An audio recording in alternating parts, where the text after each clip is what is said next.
मेघना बेटा, तुमको इस पुराण के बारे में कैसे पता चला? शायद अभी सच बोलना ठीक नहीं होगा।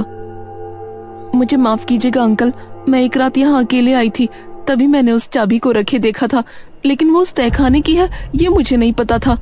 कोई बात नहीं बेटा, तुम्हारा बहुत बहुत धन्यवाद कि तुमने हमें बेरमपुर पुराण तक पहुंचाया। तांत्रिक महाराज, अब जल्दी कीजिए। तांत्रिक महाराज ने किताब को खोला और पढ़ना शुरू किया। महाराज दमयंती के जवान और खूबसूरत हो जाने से बहुत खुश थे और इस तरफ राज्य के लोग निशिर-मोलों के खौफ से डर में थे। ऐसे ही 3 माह गुजर गए और एक दिन प्रजा के 2 आदमी महल में पहुंचे।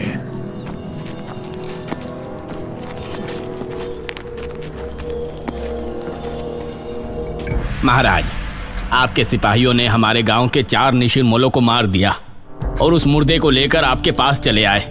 आप ऐसा क्या कर रहे हैं महाराज? प्रजा होने के नाते हमारा ये जानने का हक है कि आपने इस तरह का हुक्म क्यों दिया था और आप उन मुर्दों का क्या करते थे? इस पर महाराज कुछ बोलते उससे पहले ही दमयंती बोली, तुम्हारी हिम्मत कैसे हुई ये सवाल महाराज से करने की? दमयंती, आप हमें बात करने दीजिए। नहीं महाराज।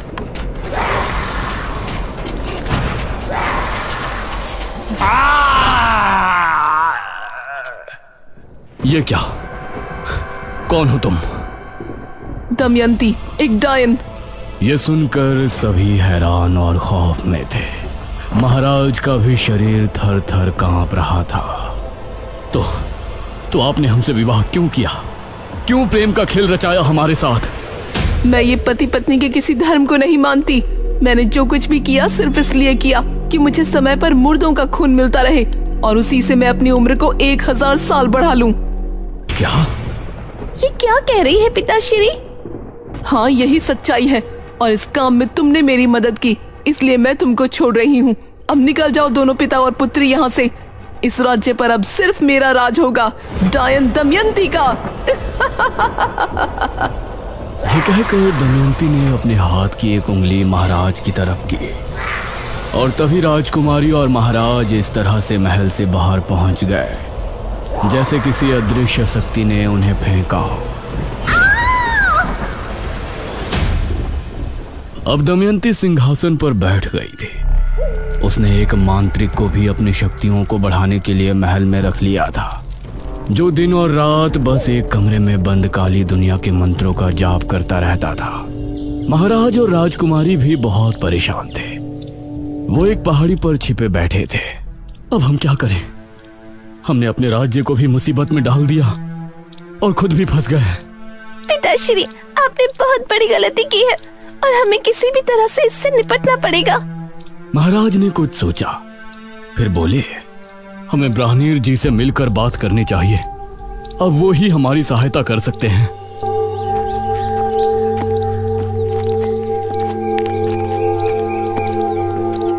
महाराज और राजकुमारी दोनों ब्राह्मण जी के पास पहुंचे और उन्हें अपनी दुविधा बताई।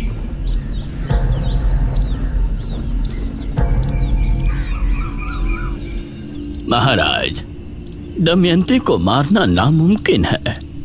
उसे सिर्फ कैद किया जा सकता है। तो कैसे कैद कर सकते हैं हम उस डायनी को?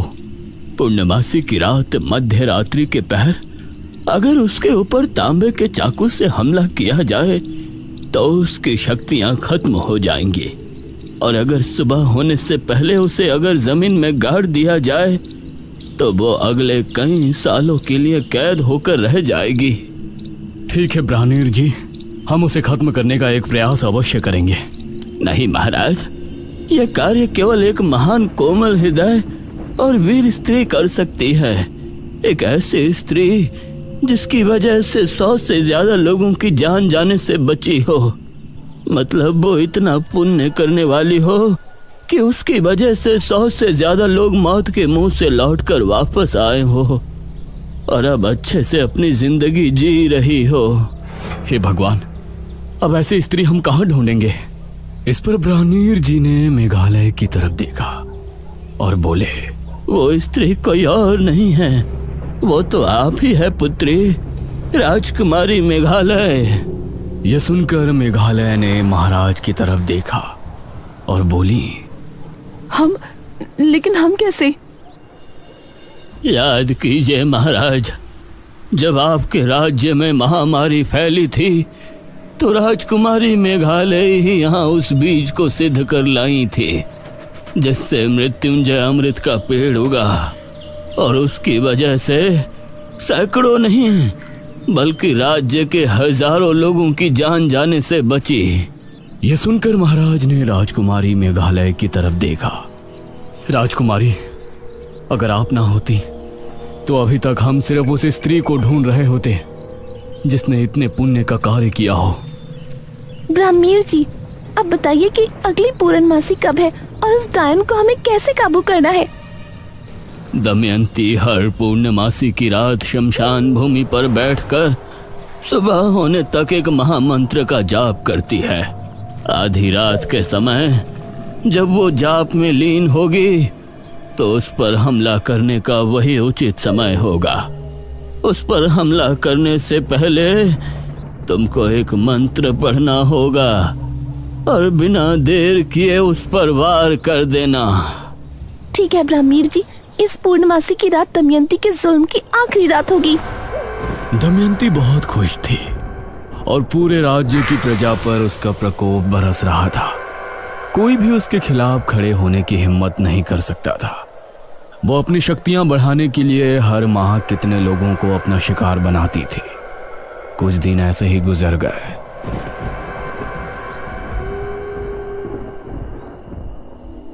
आज पूर्णमासी की रात है।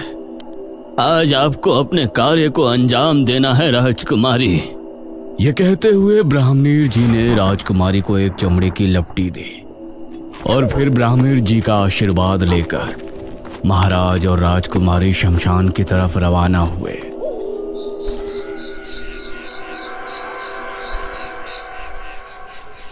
अभी दमयंती नहीं आई है, हमें सावधानी से छिपकर सब कार्य करना होगा।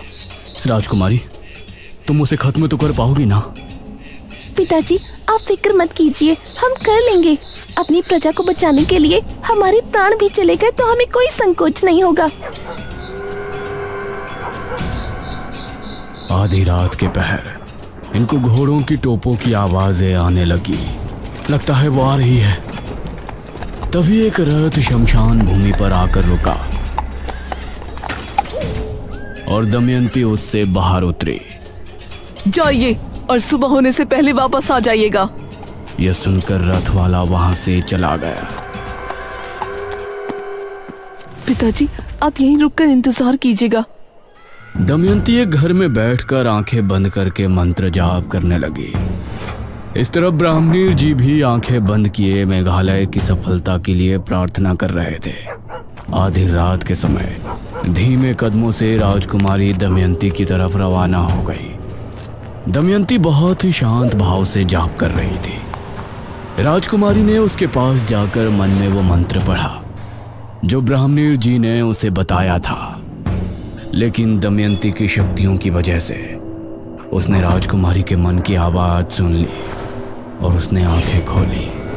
तू यहाँ क्या कर रही है? यह देखकर राजकुमारी हैरान रह गई, लेकिन इससे पहले दमयंती कुछ करती, राजकुमारी ने दमयंती के ऊपर वार कर दिया। दमयंती की चीख ऐसी थी कि वो पूरे राज्य में गूंज गई। लोगों के घरों में रखे बर्तन भी जमीन पर आ गिरे। राजकुमारी और महाराज उसे जमीन पर पड़े तड़पता देख रहे थे। तभी दमयंती एकदम शांत हो गई। उधर महल में बंद दमयंती का पुजारी बुरी तरह चीख पुकार करने लगा। महारानी दमयंती! वो बहुत गुस्से में था, लेकिन वो महल के अंदर बंधित था, इसीलिए वो बाहर नहीं आ सकता था। अगली सुबह राज्य के किले में जश्न मनाया गया। राजकुमारी की जय हो! राजकुमारी की जय हो! राजकुमारी, हम सभी आपके बहुत बहुत आभारी हैं। हमारा जीवन धन्य है कि हमें आपके जैसी वीर और बुद्धिमती राजकुमारी मिली। जिसने अपनी जान पर खेलकर हम सभी को दमयंती के श्राप से मुक्ति दिलाई। आप सभी से हमारी सिर्फ एक प्रार्थना है, हमारे पिता से जो गलती हुई उसके लिए उन्हें माफ कर दें। प्रजा राजकुमारी से बहुत खुश थी। उन्होंने उसकी बात को फौरन स्वीकार कर लिया। ब्राह्मीण जी, दमयंती को किस जगह कैद किया गया है? राजकुमारी, दमयंती को राज्य की एक गुफा के अंदर कैद किया गया है। वो वहाँ से वापस तो नहीं आने वाली ना? नहीं राजकुमारी, लेकिन अगर आप उस गुफा के अंदर पहुंची तो वो जरूर जा सकती है, क्योंकि उस पर रोक आपकी वजह से लगी है। अब आपको उससे दूर ही रहना होगा। भला हम वहाँ क्यों जाएंगे? हम तो खुद उसको एक बुरे सपने की तरह भूल जाना चाहते हैं। हमारी प्रार्थना है कि अब राज्य में सब कुशल मंगल होगा। अब सभी राज्यवासी बहुत खुश थे, लेकिन वो भूल गए थे कि अभी निशिर मोलो से वो आजाद नहीं है। जब शनिवार की रात आई और गांव में अजीब सा शोर गूंजा,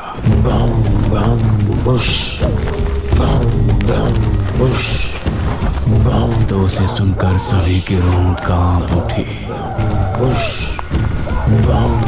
अरे, ये तो निशिर मोलो की आवाज है। निशिर मोलो आए और अपने साथ 2 आदमियों को उठाकर ले गए। अगली सुबह फिर से सभा बैठाई गई। ब्राह्मणीर जी, हम निशिर मोलो से कैसे छुटकारा पा सकते हैं? इनके विषय में तो हमने सोचा ही नहीं। महाराज, हमें ये कहते हुए बहुत दुख हो रहा है, लेकिन निशिर मोलो को रोकना दमयंती से भी ज्यादा मुश्किल कार्य है। हमें बताइए, हम अवश्य करेंगे। निशिर मोलो महाराज को एक दुष्ट राजा मानते हैं। यह सुनकर राजकुमारी के चेहरे पर परेशानी के भाव भर आए। हम उनसे बात करेंगे। निशिर मोलो के गुनहगार हम हैं, तो उनसे प्रजा को मुक्त कराना भी हमारा कर्तव्य है। नहीं पिताश्री, वो आपको देखते ही मार देंगे। ये कार्य हमें करने दीजिए आप। ठीक है पुत्री, लेकिन आप करेंगे क्या? यह सुनकर राजकुमारी के माथे पर सलवटें उभर आई। अगले शनिवार सभी लोग अपने अपने घरों में बंद थे। रात के समय वही आवाज गांव में गूंजने लगी।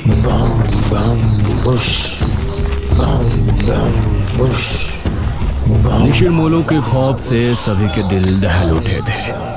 वो कंधे पर ताबूत उठाए राज्य में घूम रहे थे, अपने नए शिकार की तलाश में। उन्होंने देखा कि सामने राजकुमारी खड़ी है और वो तेजी से उसकी तरफ बढ़ने लगे। वो उसके करीब पहुंचने ही वाले थे। हम है राजकुमारी मेघालय और हम अपने पिता की क्रूरता से बहुत शर्मिंदा हैं। यह सुनते ही निशिर मोलो रुक गए और उनकी निगाहें राजकुमारी पर जम गई। हम नहीं चाहते कि हमारे पिताश्री की गलती की सजा पूरी प्रजा भुगते। हम आपसे वादा करते हैं कि महाराज का मृत शरीर हम खुद आपको लाकर देंगे।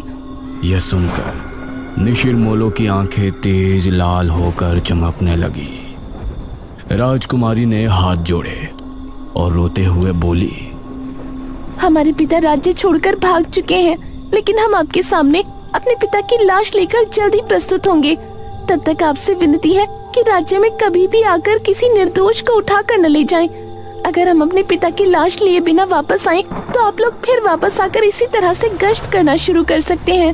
तब हम भी आपको नहीं रोकेंगे, लेकिन हमें एक मौका अवश्य दें हमारे पिता को ढूंढकर आपके सामने लेकर आने का। यह सुनकर निशिर मोलो उसी समय बिना किसी को लिए कब्रिस्तान की तरफ चले गए।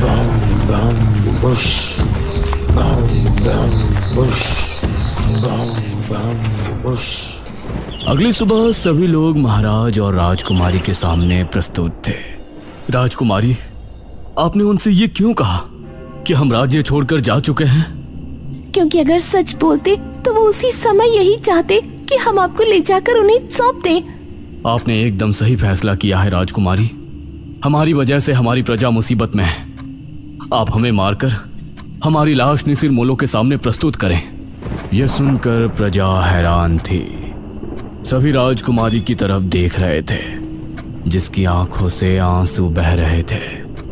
हमने जो भी किया अपनी प्रजा के लिए किया, लेकिन हम अपने पिता को अपने हाथों से मारे और उनकी लाश को निशिर मोलो को समर्पित करें, ये हम नहीं कर पाएंगे। अगर ऐसा नहीं किया तो वो फिर से आएंगे। नहीं पिताजी, हम और आप आज ही ये राज्य छोड़ देंगे और अलग अलग दिशाओं में निकल जाएंगे। इससे निशिर मोलो कभी भी यहाँ वापस नहीं आएंगे, क्योंकि हमने उनसे वादा किया है कि जब हम यहाँ कदम रखें तभी आप राज्य में फिर से आना, और अगर उस समय हम अपने पिता की लाश आपको समर्पित ना करें तो आप फिर से उसी तरह भ्रमण शुरू कर देना। राजकुमारी की बात सुनकर सभी की आंखों से आंसू बह निकले।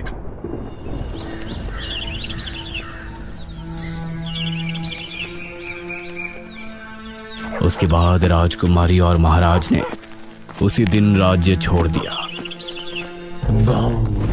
और फिर निशिर मोलो कभी नजर नहीं आए। इतना पढ़ने के बाद ये तांत्रिक महाराज ने पुराण बंद कर दिया। इस पुराण के हिसाब से तो जब राजकुमारी राज्य में वापस आएंगी तभी निशिर मोलो वापस आएंगे, लेकिन अब 400 साल बाद वो क्यों लौटे हैं? क्या राजकुमारी गांव में वापस आ गई है? अगर वो आई है तो है कहाँ? ये तुम कैसी बातें कर रहे हो? भला 400 साल बाद राजकुमारी वापस कैसे आ सकती है? यही तो समझ नहीं आ रहा है कि निशिर मोलो आए हैं तो कैसे, क्या वजह है उनके वापस आने की? इसमें आगे की कहानी नहीं लिखी। महाराज और राजकुमारी का बाद में क्या हुआ? नहीं पुत्री, पुराण समाप्त हो गया। मेघना की उत्सुकता देखकर इशिता को बहुत हैरानी हो रही थी। इतना सब कुछ जानने के बाद भी वही सवाल सबके सामने था कि निशिर मोलो वापस क्यों आए।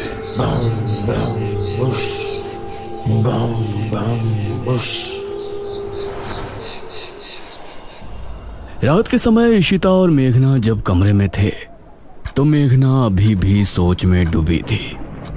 मेघना, तेरा क्या चल रहा है यार? तू क्यों इतना गहराई में जा रही है? तभी अनुज भी कमरे में आ गया। सच में अब तो मुझे भी सब कुछ बहुत अजीब लगने लगा है। मेघना, तुमको कैसे पता कि वो चाबी वहां रखी थी और वो तहखाना कहाँ पर है? मुझे यकीन है कि तुमने झूठ बोला है। तुम राजमहल में मेरे बिना तो दोबारा नहीं गई होगी। इशिता और अनुज दोनों मेघना की तरफ गौर से देख रहे थे। मुझे बचपन से ही सपने आते थे जिनमें मृत्युंजय अमृत का पेड़ मुझे दिखाई देता था। जब मैंने यहाँ गांव की जमीन पर कदम रखा तो मौसम बदल गया था और आंधी आ गई थी। उसी रात मुझे महल के बारे में सपने आए और राजमहल से जब हम वापस आए तो उस रात मैंने खुद को सपने में राजकुमारी बने देखा। उसी सपने में मैंने खुद को तहखाने में जाते देखा और जब मैं महल पहुंची तो वो चाबी और तहखाना वहीं थे। सबसे जरूरी बात यह है कि जब मैं गांव में आई थी उसके अगले रात से ही निशिर मोलो ने गांव में आना शुरू किया। इतना सुनकर इशिता और अनुज दोनों हैरान रह गए। मेघना ने भी इन दोनों की तरफ देखा और सवाल किया, ये सब सुनकर अब तुम दोनों को क्या लगता है? इसका मतलब है कि पिछले जन्म में तुम ही राजकुमारी मेघना थी और निशिर मोलो इसलिए गांव में वापस आए क्योंकि तुम यहाँ वापस आ चुके हो। हाँ, ये सब मेरी वजह से हो रहा है। हे भगवान, तो अब हम क्या करेंगे? क्या हमें यहाँ से चले जाना चाहिए? नहीं, मुझे नहीं लगता कि उससे कोई फायदा होगा। या तो वो मुझे लेकर जाएंगे या फिर महाराज की लाश। ये तीनों अब गहरी सोच में डूब गए और उस तरफ तांत्रिक महाराज और गांव के लोग भी परेशान थे। इस कहानी में आगे क्या होगा? मेघना किस तरह से निशिर मोलो से गांव को आजाद कराएगी? ये जानने के लिए इस कहानी का अगला और आखिरी भाग जरूर देखें।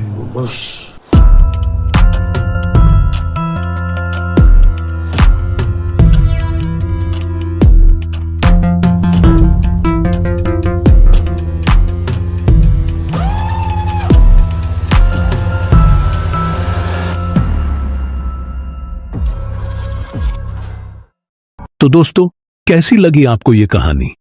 अपना फीडबैक हमें कमेंट बॉक्स में जरूर लिखकर बताएं। और अगर आपने अब तक हमारे चैनल को सब्सक्राइब नहीं किया है तो जल्दी से कीजिए, क्योंकि आगे क्या होने वाला है वो सबसे पहले आप तक पहुंचता रहेगा नोटिफिकेशन के जरिए। और हां, बेल आइकन को दबाना मत भूलना ताकि आप एक भी सस्पेंस या हॉरर अपडेट मिस ना कर पाएं। दिल्ली के एक पुराने इलाके में एक होटल था, होटल अंशिका। बाहर से देखने में सब कुछ सामान्य लगता था, लेकिन उसके अंदर एक ऐसा राज छिपा था जिसे जानने की हिम्मत कोई नहीं करता था। उस होटल का एक कमरा नंबर 13 लोगों के बीच डर का कारण बन चुका था। कहते हैं जो भी उस कमरे में गया वो कभी वापस नहीं आया। एक रात रोहित नाम का एक लड़का वहां पहुंचा। वो एक वीडियो क्रिएटर था और उसे ऐसी जगहों पर जाकर सच दिखाने का शौक था। उसे भूत प्रेत पर बिल्कुल विश्वास नहीं था। उसे लगता था कि ये सब सिर्फ लोगों की बनाई हुई कहानियां हैं। सर, आप कोई और कमरा ले लीजिए। वो कमरा ठीक नहीं है।